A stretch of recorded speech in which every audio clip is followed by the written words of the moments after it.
Welcome back to the channel. This is your boy, the Hip Hop Lobbyist, and in today's video, we'll be breaking down early voting trends as of October 31st, 2024 in the state of North Carolina.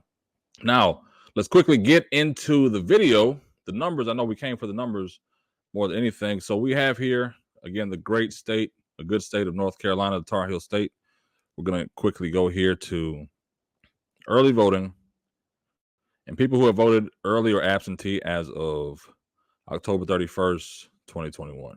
And in today's video, we'll really be looking at ages and demographics of people who've been casting ballots in this swing state.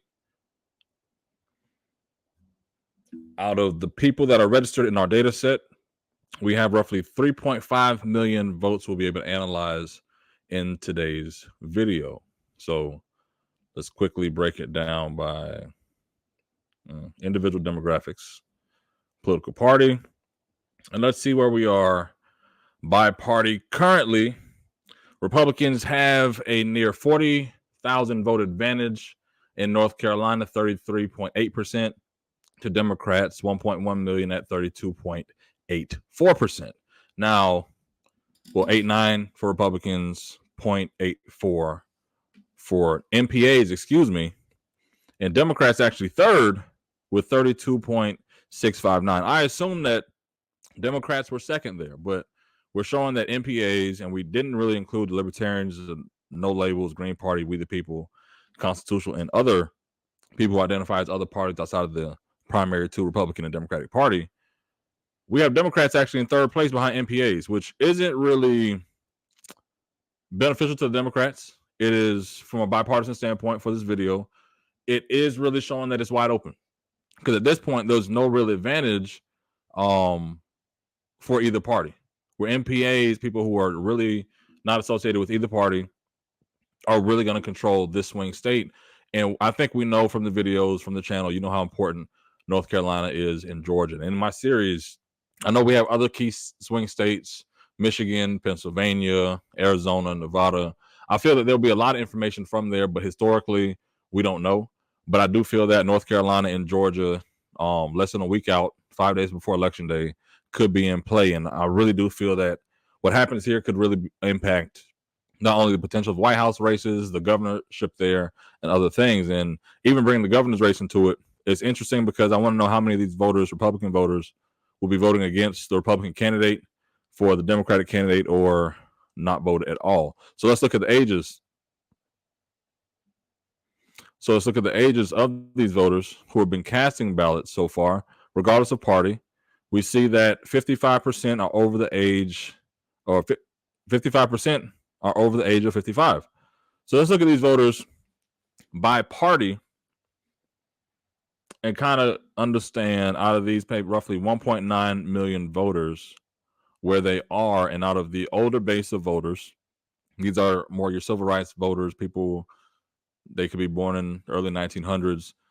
They've experienced the entire gamut of what American history of voting has been, both sides of the aisle, all cultures, for what it is, right? So looking at that, Republicans have an advantage of more super voters. Actually, let's see if these people are super voters.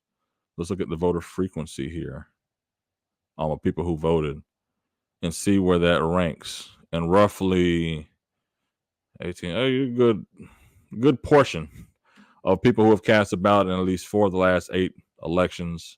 Here, we have some good new voters under this bracket as well, which is interesting. That some people who are 55 plus will be voting for the first time. And let's see how out of 100,000, we should be able to get a good breakdown to see which party they're really voting with out of this older block.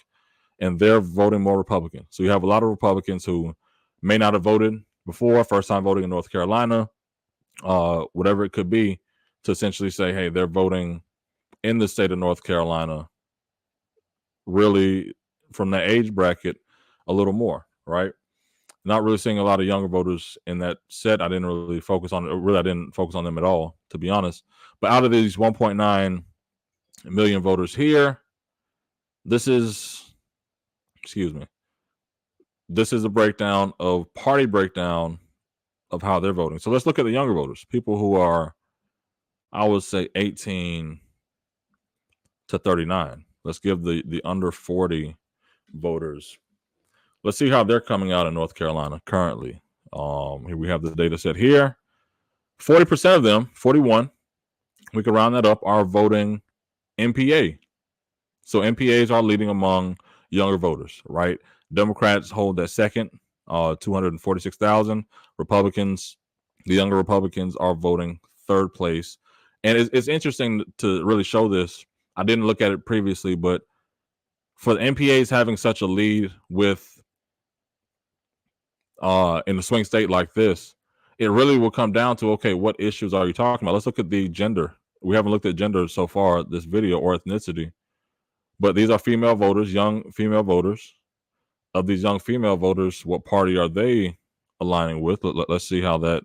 I guess we could add ethnicity in here a bit, but they're MPAs, of course, young female voters, MPAs. Let's look at the men. Let's see if there's an overall trend between the young ladies and young men, young adults. And yeah, MPAs among men, they're dominating, I believe, 42% for men. What was it for ladies? And I haven't looked at unknown. And I don't know if that's offensive or not, 39%. So more MPA men are coming out. And we want to really, I guess, for those men, actually for those.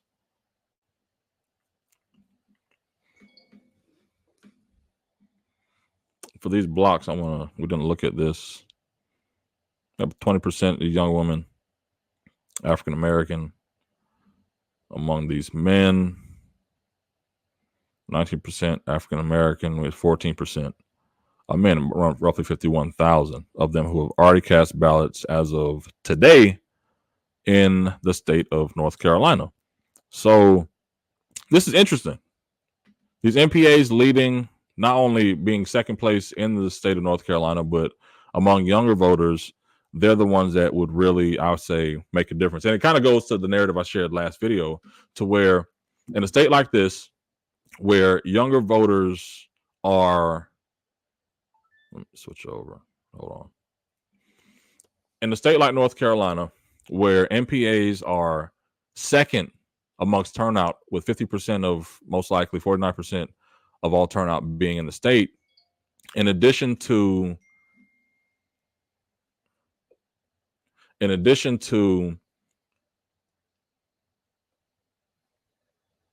the dings really threw me off there, but this is the raw recording, so this will be posted first. But either way, the main issue to me is, if you're not talking to that base of young voters, black, white, whatever could be, right? I don't know how you're really going to relate if they don't have student loans. If they're not in a situation where they're not looking at an Aiden Ross, a Kai Cenat, a Drewski, any famous person online, right? And not to say they have to stick with that, because you have a lot of young union workers, a lot of young people who want to go in the hospitality industry, from blue collar jobs like not fishermen, but the ILA workers. They are the longshoremen, right? From blue collar jobs like the longshoremen and other things of that nature, from the armed services. There are a lot of people who want to do different variety of things, but what we are seeing is that every young person is almost their own Steve Urkel. They're almost their own Olsen twins. They're almost their own individual celebrity, because there is a part of people who want to connect with people in real life, right? And that connection in real life has brought on through TikTok and other streaming platforms to say, hey, I can create my own lifestyle and create my own. And, maybe I blow up on YouTube, I blow up on something else, and I can just live my own life and create my own business, making candles, making trinkets on Pinterest or Etsy, whatever it may be, and just create a lifestyle on top of my educational goals or whatever I may want. So taking away student loans may talk to one issue, but it's not addressing inflation. It's not addressing the job issues. It's not addressing other things I actually would care about. And as I look at turnout, as I think about those MPA positions, it's like, listen, I don't vibe with Kamala Harris on these issues, but I'm leaning towards Trump here. I don't vibe with Trump on this. I'm kind of with Kamala Harris on these issues. But if the message you're giving out of the campaign doesn't relate there, how are you going to win this toss-up swing state? right?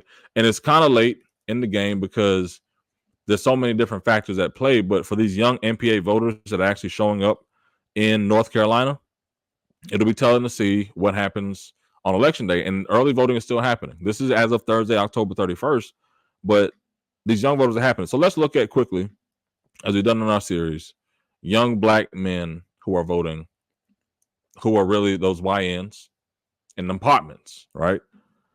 And 51,000 of them in this age bracket have voted.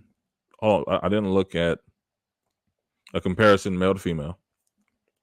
See how those 51,000 or 140,000, 36%. So even those brothers are voting under really 2 points for North Carolina standards, but from a national or even the states we've looked at, that 37%, those young brothers are voting underneath that bracket. So again, it goes to, okay, if, and I don't think I switched it back here. I didn't. My bad. Let me go back through it for the long form recording. As you can see here, when we look at likely African American young men or likely African Americans who voted in North Carolina, right? We have 140,000 individuals, but of that, young men, 51,000 of them are voting just under the national average of the 37% and 2 points under what I would say the North Carolina standard of 38% is, based on the data we've accrued through previous videos. Now, if you haven't seen those videos, please go ahead and check the channel out. Maybe I'll drop a link in here and you'll be able to watch those. But I want you to really understand that of the 51,000 young men in North Carolina, yes, you are underperforming compared to other states, because if I look at this demographic, and we'll do that in another series of videos, among other communities, I'm quite sure we'll see that there'll be an increase in participation there, but that's an assumption. But if there's not, then it really goes down to the point of, okay, if turnout is bad among this demographic of African-American men 18 to 39 in a major swing state like North Carolina, right? And if black men are voting under that average, what has Obama, Trump, Biden, and now the options for president, Kamala Harris, Vice President Kamala Harris, and former President Donald Trump, what are you saying to these people? I had a conversation earlier today with a young lady who told me she talked to a young brother who said, you know how much I got off the PPP scams and the unemployment scams when Trump was in office? Do you know how much money I was able to do and how we were able to survive and how so much things were better? And I get it to a point like, okay, cool. For the scam life, that was happening. And that wasn't in North Carolina. That was just in a different situation. But it's still for the mentality of these young black men. It's like, what are you giving me? What are you not even giving me? What are you telling me? Because the people that are out here getting it, they're not getting anything from the government. They become millionaires. And it's like, you know what? Even if they did go to college, they most likely paid off their debt. They're millionaires now. They most likely have more of a Trump mindset of, okay, how do I maintain and contain all of this money so I can grow and never go broke again? NBA YoungBoy, right? So all that put together, how do you stop these young people who are looking at Lil Durk, NBA YoungBoy, all these celebrities out here who are actually getting it and attaining it, the Kodak Blacks of the world and everything else, and say, hey, yeah, I want to make America great again because I want the individualism that these Republicans talking about, because individually I've realized if I create my own solar system of people who will invest in me and subscribe to my channels and whatever it may be, then I know that I can get out of this eventually. And that seems to be more prosperous than people who from the 60s all the way through, especially in this community of African-American young men who believed in this voting rights system and have seen how it hasn't worked for them. But either way, thank you for tapping into this video. This is the quick report of turnout, age-wise, very high level for North Carolina as of October 31st. If you like the content, please go ahead and subscribe. And please, if anything, leave a comment to let me know your thoughts and something that you may want to see in the data that I may be missing more than anything. But again, thank you for subscribing. It is your boy, the Hip Hop Lobbyist. Please look forward to our Florida, Georgia, and maybe some other states. I'm trying to get Michigan and Pennsylvania, but I want to see if maybe staying in this box would be more beneficial for the channel. But let me know in the comments what you think. I appreciate you.